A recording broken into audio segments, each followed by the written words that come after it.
عبداللہ بن مسعود نے فرمایا کہ نبی صلی اللہ علیہ وسلم نے نماز پڑھائی۔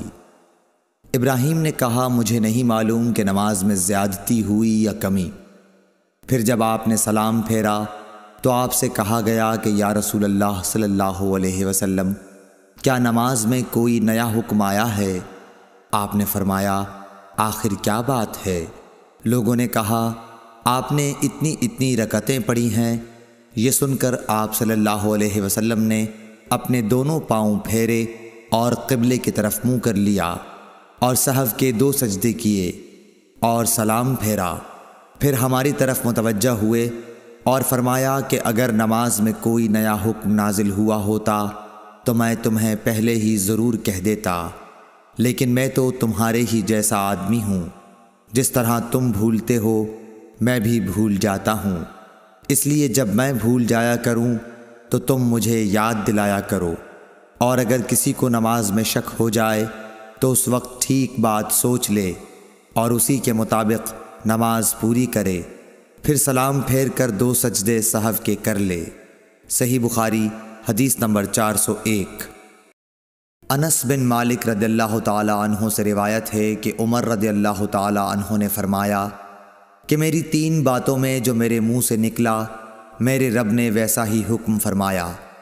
میں نے کہا تھا کہ یا رسول اللہ صلی اللہ علیہ وسلم اگر ہم مقام ابراہیم کو نماز پڑھنے کی جگہ بنا سکتے تو اچھا ہوتا۔ اس پر یہ آیت نازل ہوئی اور تم مقام ابراہیم کو نماز پڑھنے کی جگہ بنا لو۔ دوسری آیت پردے کے بارے میں ہے۔ میں نے کہا تھا کہ یا رسول اللہ کاش آپ اپنی عورتوں کو پردے کا حکم دیتے، کیونکہ ان سے اچھے اور برے ہر طرح کے لوگ بات کرتے ہیں۔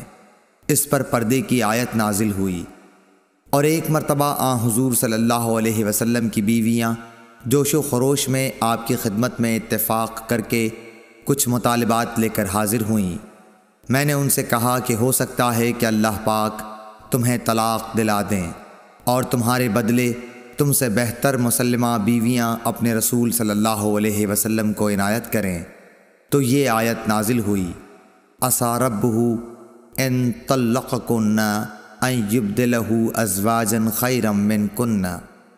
اور سعید بن ابی مریم نے کہا کہ مجھے یحییٰ بن ایوب نے خبر دی، کہا کہ ہم سے حمید نے بیان کیا، کہا میں نے حضرت انس رضی اللہ تعالی عنہ سے یہ حدیث سنی۔ صحیح بخاری حدیث نمبر 402۔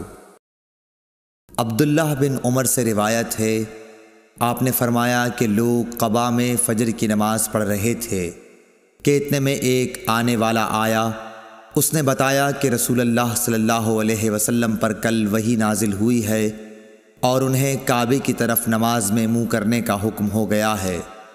چنانچہ ان لوگوں نے بھی کعبے کی جانب منہ کر لیے، جبکہ اس وقت وہ شام کی جانب منہ کیے ہوئے تھے، اس لیے وہ سب کعبے کی جانب گھوم گئے۔ صحیح بخاری حدیث نمبر 403۔ جناب عبداللہ سے روایت ہے انہوں نے فرمایا کہ نبی کریم صلی اللہ علیہ وسلم نے بھولے سے ظہر کی نماز ایک مرتبہ 5 رکعت پڑھی۔ اس پر لوگوں نے پوچھا کہ کیا نماز میں زیادتی ہو گئی ہے؟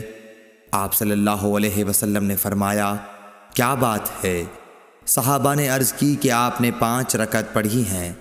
عبداللہ بن مسعود رضی اللہ تعالیٰ عنہ نے فرمایا کہ پھر آپ نے اپنے پاؤں موڑ لیے اور سہو کے 2 سجدے کیے۔ صحیح بخاری حدیث نمبر 404۔ انس بن مالک رضی اللہ تعالیٰ عنہ سے روایت ہے کہ نبی کریم صلی اللہ علیہ وسلم نے قبلے کی طرف دیوار پر بلغم دیکھا جو آپ کو ناگوار گزرا، اور یہ ناگواری آپ کے چہرہ مبارک پر دکھائی دینے لگی۔ پھر آپ اٹھے اور خود اپنے ہاتھ سے کھرچ ڈالا اور فرمایا کہ جب کوئی شخص نماز کے لیے کھڑا ہوتا ہے تو گویا وہ اپنے رب کے ساتھ سرگوشی کرتا ہے، یا یوں فرمایا کہ اس کا رب اس کے اور قبلے کے درمیان ہوتا ہے، اس لیے کوئی شخص نماز میں اپنے قبلے کی طرف نہ تھوکے، البتہ بائیں طرف یا اپنے قدموں کے نیچے تھوک سکتا ہے۔ پھر آپ نے اپنی چادر کا کنارہ لیا، اس پر تھوکا، پھر اس کو الٹ پلٹ کیا اور فرمایا یا اس طرح کر لیا کرو۔ صحیح بخاری حدیث نمبر 405۔ عبداللہ بن عمر رضی اللہ تعالیٰ عنہ سے روایت ہے کہ رسول اللہ صلی اللہ علیہ وسلم نے قبلے کی دیوار پر تھوک دیکھا۔ آپ صلی اللہ علیہ وسلم نے اسے کھرچ ڈالا۔ پھر آپ نے لوگوں سے خطاب کیا اور فرمایا کہ جب کوئی شخص نماز میں ہو تو اپنے منہ کے سامنے نہ تھوکے، کیونکہ نماز میں منہ کے سامنے اللہ عز و جل ہوتا ہے۔ صحیح بخاری حدیث نمبر 406۔ حضرت عائشہ ام المومنین رضی اللہ تعالی عنہا سے روایت ہے کہ رسول اللہ صلی اللہ علیہ وسلم نے قبلے کی دیوار پر رینٹ یا تھوک یا بلغم دیکھا تو اسے آپ نے کھرچ ڈالا۔ صحیح بخاری حدیث نمبر 407۔